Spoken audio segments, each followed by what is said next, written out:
95% money जो होता है वो 5% लोगों के पास में होता है। मेरी बातों को ध्यान से सुनना सर, कि 100% मनी अगर इस दुनिया में है तो वो बटी है किस तरीके से, 95% लोगों के पास में 5% मनी है और 5% लोगों के पास में 95% मनी यानी कि पैसा है। क्या मैं सही हूँ? यस। क्या आप मेरी बातों से सहमत हैं? यस। आए हुए मेहमानों से मैं पूछना चाहता हूँ, आप मेरी बातों को मानते हैं? 95% लोगों के पास में 5% मनी है, 5% लोगों के पास में 95% मनी है। अगर मैं बोलता हूं कि ये 95% मनी, ये 95% मनी अगर हम लोग ये 5% वालों के पास से लेके 5% भी यानी 100% मनी अगर हम लोग 95% लोगों के पास में अगर दे दे, 5% लोगों से लेके, मेरी बात को थोड़ा सा अगर आप ध्यान से सुनेंगे तो आपको समझ में आएगा।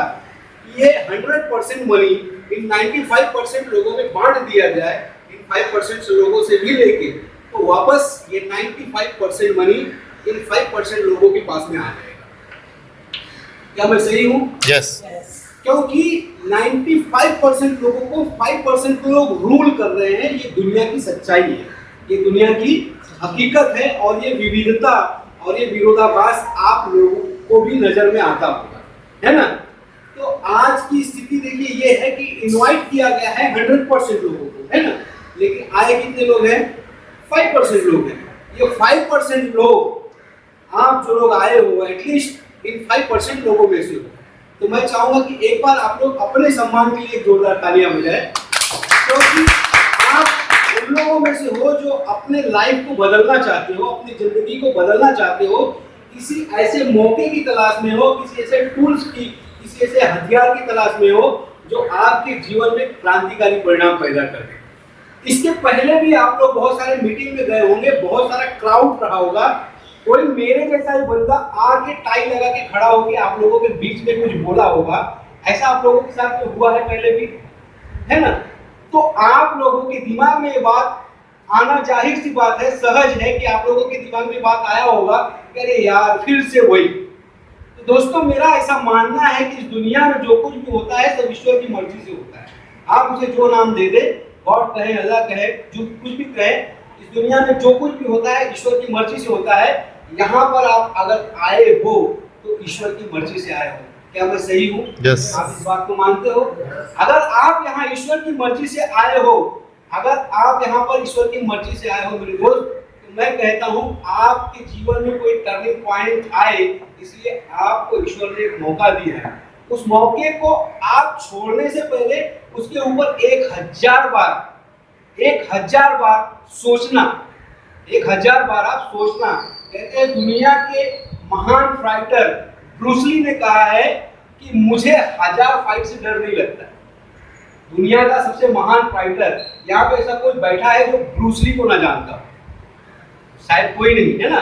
दुनिया का महान फाइटर ब्रूस ली बोला है मुझे 1000 मुक्के से डर नहीं लगता, लेकिन मुझे उस एक मुक्के से डर लगता है जिसकी 1000 बार प्रैक्टिस की गई।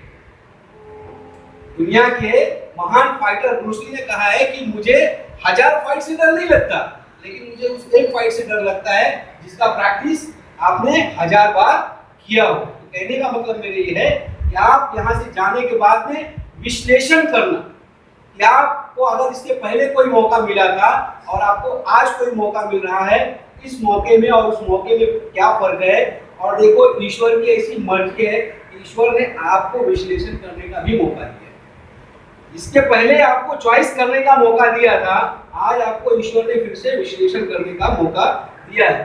दोस्तों मैं अपनी बात को आगे बढ़ाऊं उसके पहले मैं आप लोगों से रिक्वेस्ट करता हूं कि आप लोग वाकई अपने जीवन में गंभीर है, कुछ अपने लिए करना चाहते हैं, कुछ अपने फैमिली के लिए करना चाहते हैं, कुछ अपने बच्चों के लिए करना चाहते हैं, कुछ अपने समाज के लिए करना चाहते हैं, कुछ अपने देश के लिए करना चाहते हैं, तो 1 घंटे के लिए अपने मोबाइल को थोड़ा सा विराम दे दीजिए, या तो उसे साइलेंट मोड पे डाल दीजिए। आपका कोई कॉल आया रहेगा तो आप कॉल बैक कर लोगे, या अगर आपको ऐसा कोई महत्वपूर्ण कॉल आने की संभावना ना हो तो आप उसे फ्लाइट मोड पे डाल सकते हैं। मैंने भी फ्लाइट मोड पे डाला है। आज से 6 महीने पहले मैं भी आप ही की तरह यहाँ पर इस बिजनेस को देखने के लिए आया था और इसके पहले मैंने भी कई तरह के बिजनेस देखे थे। 2006 में दुनिया के महानतम व्यवसाय नेटवर्क मार्केटिंग से मेरा परिचय हुआ था, लेकिन अपने देश में उस समय नेटवर्क मार्केटिंग को किसी भी तरह की मान्यता प्राप्त नहीं थी, ऐसी मान्यता जो कानूनी और संविधान के दायरे में आती हो।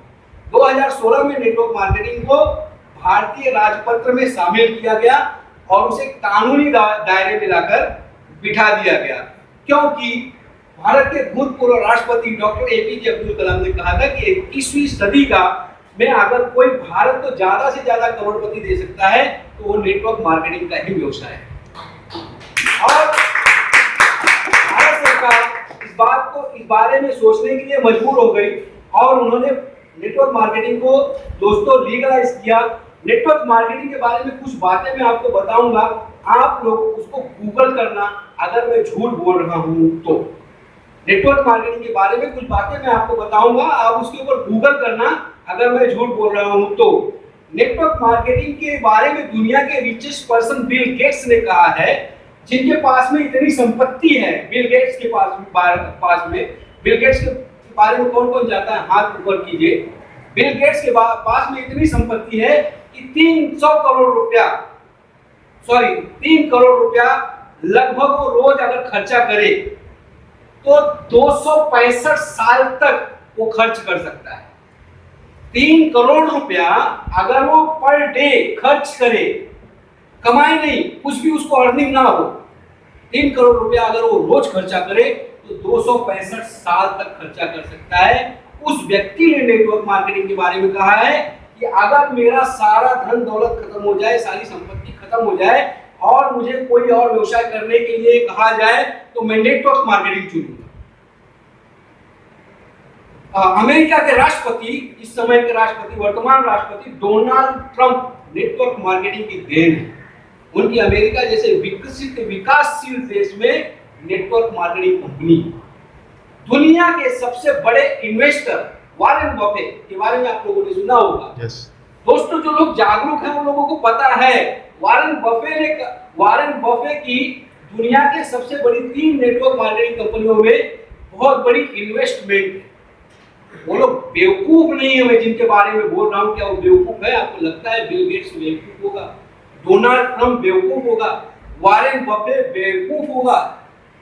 दोस्तों, ऐसे बुद्धिजीवियों ने, जिसमें रॉबर्ट टी कियोसाकी, जापान के रॉबर्ट टी कियोसाकी अरबपति हैं, उन्होंने नेटवर्क मार्केटिंग के बारे में कई बुक लिखे और उनकी लिखी गई किताबें अरबों में सेल हुई है, अरबों प्रतियां सेल हुई है। दोस्तों, तो यहाँ पर आप जो कुछ भी देखेंगे, कहने का मतलब मेरे ये है, जिस व्यवसाय के बारे में बिल गेट्स ने कहा है, जिस व्यवसाय के बारे में डोनाल्ड ट्रंप ने कहा है, जिस व्यवसाय के बारे में वॉरेन बफेट ने कहा है, जिस व्यवसाय के बारे में रॉबर्ट टी कियोसाकी ने कहा है, जिस व्यवसाय को आईसीआईसीआई बैंक ने अपने अकाउंट ओपनिंग फॉर्म में शामिल किया है, उस व्यवसाय के बारे में यहाँ से जानने के बाद अगर आपको कुछ बात समझ में ना आती हो तो उस व्यवसाय की चर्चा जिसने आपको यहाँ पर बुलाया है उससे करना। आप उस व्यक्ति से मुझे मर्सिडीज बेंज कैसे आएगी, मेरे पास में कार कैसे आएगी, इस बात की चर्चा मत करना जिस व्यक्ति ने अपने बाइक की 5 साल से टायर ना बदली हो। मैं सही कह रहा हूँ या गलत कर रहा हूँ? अगर सही कह रहा हूँ तो यस बोलो, अगर मैं झूठ बोल रहा हूँ तो नो बोलो, बिंदास, आपको हक है। आप उस व्यक्ति से मर्सिडीज बेंज के बारे में चर्चा मत करना जिसने अपने बाइक की 5 साल से टायर नहीं बदली है। दोस्त, आप नेटवर्क मार्केटिंग की चर्चा अपने एरिया के पान पट्टी वाले से, अपने एरिया के राशन किराना वाले से या ऐसे किसी व्यक्ति से मत करना जिसने नेटवर्क मार्केटिंग ना किया, क्योंकि नेटवर्क मार्केटिंग एक ऐसा व्यवसाय है जिसमें आपका नो इन्वेस्टमेंट होता है और हम भारतीयों की ऐसी मानसिकता है कि जिस व्यवसाय में इन्वेस्टमेंट नहीं होता है वो व्यवसाय ही नहीं। क्या मैं सही हूँ? यस। आज लोग पान पट्टी को व्यवसाय मानते हैं, ठेले पे भाजी बेचने को व्यवसाय मानते हैं, नेटवर्क मार्केटिंग को व्यवसाय नहीं मानते हैं। लोगों की ऐसी मानसिकता है कि नेटवर्क मार्केटिंग में इन्वेस्टमेंट नहीं होता, इसलिए ये व्यवसाय नहीं है। लेकिन दोस्तों ये बड़े कमाल की बात है कि यहाँ पे वाकई में इन्वेस्टमेंट नहीं होता है, लेकिन अर्निंग जो होता है लाखों में होता है और करोड़ों में होता है। और आपको इस बात के एग्जाम्पल ढेरों सारे मिल जाएंगे। आप गूगल करोगे तो आपको करोड़ों में मिल जाएंगे। और आप